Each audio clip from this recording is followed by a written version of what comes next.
السلام علیکم، امید ہے آپ سب دوست خیریت سے ہوں گے۔ ڈاکٹر شجاعت علی آپ کی خدمت میں حاضر ہے ایک ناسبی اور تکفیری ملا مزمل عمر کاظمی کے بارے میں بات کی تھی کچھ عرصہ پہلے۔ کچھ دوستوں نے سوال کیے تھے اس پہ، تو میں چاہ رہا تھا کہ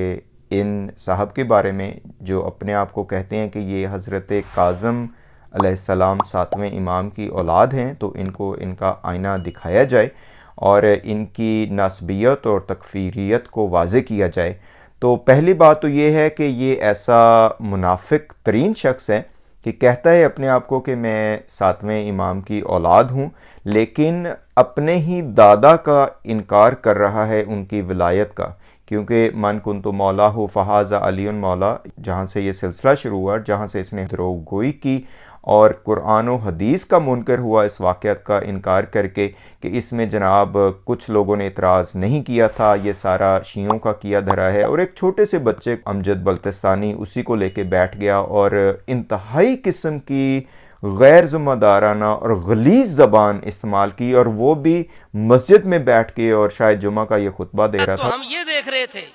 کہ بڑے بڑے کتے اور بولی صحابہ کو بھونک رہے تھے، لیکن اب ہم نے دیکھا کہ چھوٹے چھوٹے کتورے بھی پیدا ہو گئے ہیں، وہ بھی صحابہ کو ٹاؤں ٹاؤں ٹاؤں کرنے لگے ہیں۔ انہی میں سے ایک کتورا ہم نے دیکھا آج جو صحابہ کو ٹاؤں۔ اس سے پہلی بات تو میں نے یہ پوچھنا تھا کہ تمہارا کیا تعلق موسیٰ کاظم علیہ السلام کی اولاد سے؟ تم تو لگ رہا ہے کہ کل یہ جو آپ کو پتہ ہے انڈیا پاکستان میں بہت سے لوگ اس طرح کے اپنی مجبوریوں کے تحت سید بنے، تو یہ لگ رہا ہے کہ انہی میں سے ایک ہے، کوئی میراثی ہوگا یہ، اور وہاں سے یہ بن گیا، کیونکہ ظاہر ہے جب سید بن جاتا ہے اپنے نام کے ساتھ لکھ لیتے ہیں جھوٹے اور جعلی، تو لوگ ان کا احترام کرتے ہیں، تو لگ رہا ہے یہ اسی وجہ سے بن گیا۔ دوسرے نمبر پہ موسیٰ کاظم علیہ السلام کے حالات زندگی پڑھ لیتے تھے تو تمہیں پتہ چل جاتا کہ ناسبی اور تکفیری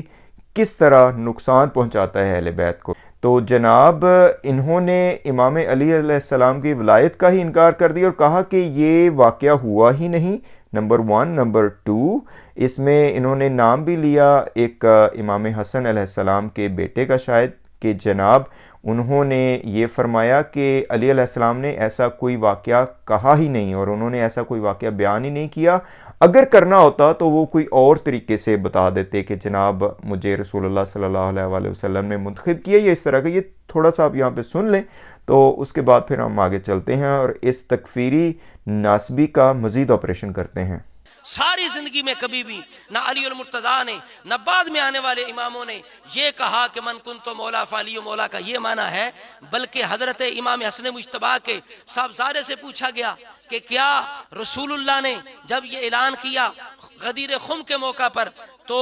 علی المرتضیٰ شیر خدا کو اپنا نائب بنایا، اپنا خلیفہ بنایا اپنے بعد؟ وہ فرمانے لگے رسول اللہ تو بڑے فصیح ہیں، رسول اللہ نے اگر یہ اعلان کرنا ہوتا واضح الفاظ میں کرتے کہ لوگوں یاد رکھو، سن لو، یہ میرے بعد علی تمہارا خلیفہ بھی ہے، تم پر میرا نائب ہے، تم پر حاکم ہے، اس طرح کر کے واضح الفاظ کے اندر رسول اللہ اعلان فرماتے۔ یہ تو خود اہل بیت کے افراد امام حسن مجتبیٰ کے صاحبزادہ جو ہیں وہ بتا رہے ہیں کہ ایسی کوئی بات نہیں ہے، ہمارے دادا علی المرتضیٰ شیر خدا کی کوئی بھی جناب خلافت بلا فصل کا رسول اللہ نے تو کوئی اس اعلان شخص نہیں کو کیا۔ شرم نہیں آتی کہ کچھ اور جگہوں پہ اس نے کہا ہے جی میں موسیٰ کاظم کا بیٹا ہوں، تو میں کہتا ہوں کہ تف ہے تم پہ کہ تم اگر بیٹے ہو تو تم نوح کے بیٹے سے بھی زیادہ بدترین شخص ہو، کہ اپنے وہی میں جیسے کہا کہ واقع ہی اگر ہے تو اپنے اسی کا خیال رکھ لیتے، نام کا خیال رکھ لیتے، اور علی علیہ السلام کی ولایت سے تم انکار نہ کرتے۔ باقی ٹھیک ہے تمہارے اپنے اعتقاد ہوں گے ناسبی اور تکفیری ہونے کی وجہ سے،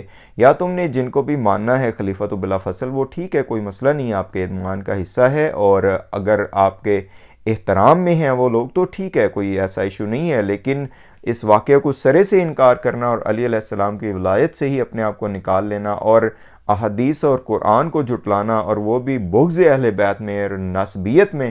شرم آنی چاہیے تمہیں، اور اپنے نام کے ساتھ یہ کاظمی بھی نہ ہی لکھو تو بہتر ہے۔ ویسے پتہ کرنا چاہیے ان کا کہ یہ کیسے بنے تھے ادھر پاکستان میں یا انڈیا میں جب تھے تو یہ کس طرح بنے تھے، کیونکہ اگر واقعہ ہی یہ اہل بیت کے خاندان سے ہوتا ہے، موسیٰ کاظم کے خاندان سے ہوتا، تو پھر یہ حرکات نہ کرتا اور پھر یہ ناسبیت اور تکفیریت نہ پھیلاتا۔ لعنت ہے اس طرح کے یزیدی ٹولے پہ اور اس طرح کے اہل بیت کے دشمنوں پہ۔